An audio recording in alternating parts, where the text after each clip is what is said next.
Right, hi there, this is John Doyle. I just thought, I'd read this thing in the Metro, two stories that I've come across that I thought I'd talk about.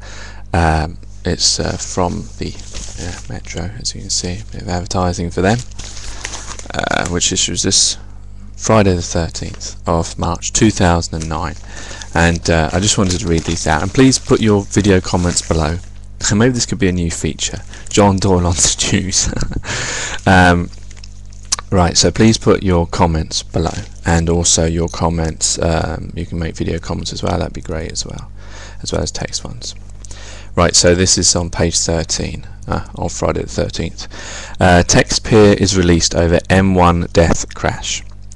A peer who was involved in a fatal motor crash won his appeal against his 12-week jail term yesterday. Lord Ahmed will walk free today after serving just 16 days for the accident, which left a man dead on the M1 near Rotherham on Christmas Day 2007. Appeal court judges said a police term was justified after he admitted dangerous driving, but the court was taking an exceptional course and suspending the 51-year-old's jail term for 12 months.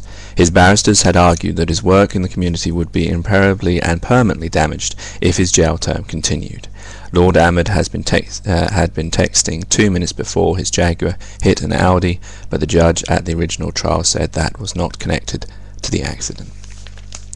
Right, so first of all, I mean, I don't know exactly. They seem to be quivering on whether the texting was part of to do with the crash, but if it was moments before, it could have impaired his judgment. You're not supposed to be using them anyway, it's against the law. And it just seems that this is just another example of how people within power, the people who are connected to those in the throne, as it were, are treated completely different to normal people. And yet, you know, we like to talk about democracy, we like to talk about justice and things like that, and believe that we have absolute justice and etc. But you know, this story just proves, you know, there it is there, just so you know it's true. You know, I mean, for the fact is, why hasn't he been stripped of his lordship? Why is he still allowed to do any work to do with government? Now he has a criminal record, now that he's killed someone in a dangerous act. I mean, what do you have to do wrong to get any of this stripped away? If he did this in his job, a normal job, would he still have his job if he wasn't famous? And the fact is that he killed someone on Christmas Day. Yeah, I'm a Muslim, he's a Muslim, but this person, you know, I assume wasn't a Muslim, so might have been a Christian. And you know, well, anyway, it's Christmas Day, and their life ended on an important day for them. And you know, imagine the sadness that their family have had to go through, and it may be connected with the fact that he was texting moments before and lost his judgment, or you know, he admitted dangerous driving anyway, whether it's to do with text or not. He admitted dangerous driving, so I mean, obviously, yeah, there's got to be some extent to even, everyone to err is human and to forgive is divine. Yeah, so obviously, you know, we're all capable of making mistakes, but I'm not sure whether he should be allowed to continue his role as a law lord because of this. I don't know. Okay, maybe that's not so bad, you know, because it's his job and we all make mistakes, and yes, okay, he has to pay for it. But I don't think he should be, his sentence should be reduced, you know, because of the reasons that you know, I mean, lots of people commit crimes and they have a job, and going into prison will irreparably and permanently damage their job and their chances of getting another job after that. They would lose that job, wouldn't they, if they go into prison? So he's lucky that he's still going to be a lord when he comes out. So I think it's disgusting, personally. And you know, I can't believe a judge could allow this appeal to take place. I mean, I could understand they might want to reinvestigate it and he can appeal and etc., but I don't see why he should be let off his jail term. He should still be in jail while his appeal takes place, or at least they, you know, it shouldn't just be waived just because of his position. Yeah, because anyone who would have, you know, killed someone in a car crash would have a job, and their job would be, you know, it would make an impact on it. So I think, you know, just because he's in there, whether he's in there for a week, 2 weeks, a month, or 12 weeks, the same damage is going to be done. So I think this is just proof of the fact that people within power get treated completely different, and yet people will gloss over this and think it's nothing and all forget about it, and yet we believe that we live in some kind of world of justice. Ironically, on page 15 is this story, which I'm going to finish off with. Fury as Iraqis threw shoe at Bush gets 3 years. Now, this just goes to show the opposite of it. I'll read the story out quickly. An Iraqi journalist who hurled his shoe at former US President George W. Bush was jailed for 3 years yesterday. Muntaza al-Zadi was convicted in attempting to assault a foreign leader. The verdict provoked a widespread anger among Iraqis who regarded him as a hero and Prime Minister Nouri al-Maliki as a puppet of Washington. When Zadi's sister Rakia heard the verdict, she shouted, "Down with Maliki, the agent of the Americans."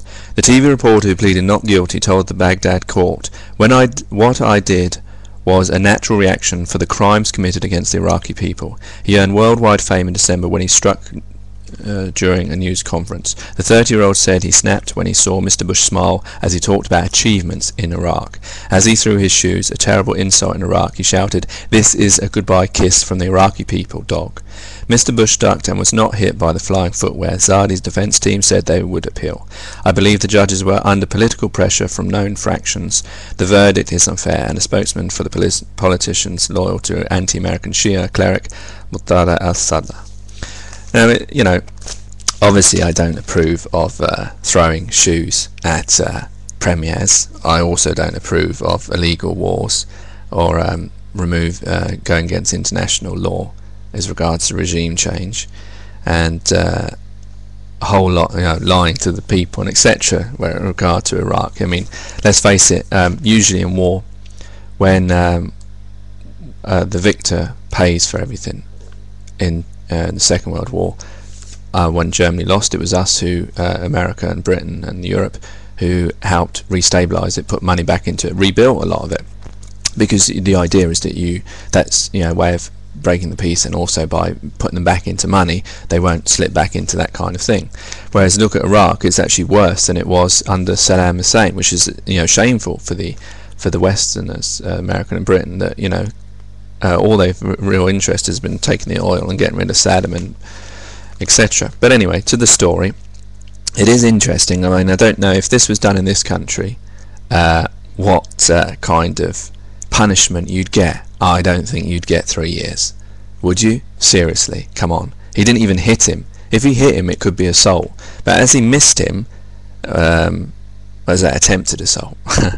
Yeah, obviously it's because he's a premier, so therefore maybe that carries a little bit more. But I mean, 3 years seems very harsh. I mean, I don't believe what he did was right, and you know, actually he called him a dog, which was an insult as well. But it is interesting how, you know, I'm sure in this country, I don't know, you might get, I doubt I'd even get to court, to be honest with you. I mean, people punch people, and those don't get to court, and that's worse than throwing a shoe, isn't it? So if you get 3 years for throwing a shoe, what would have happened if you punched him?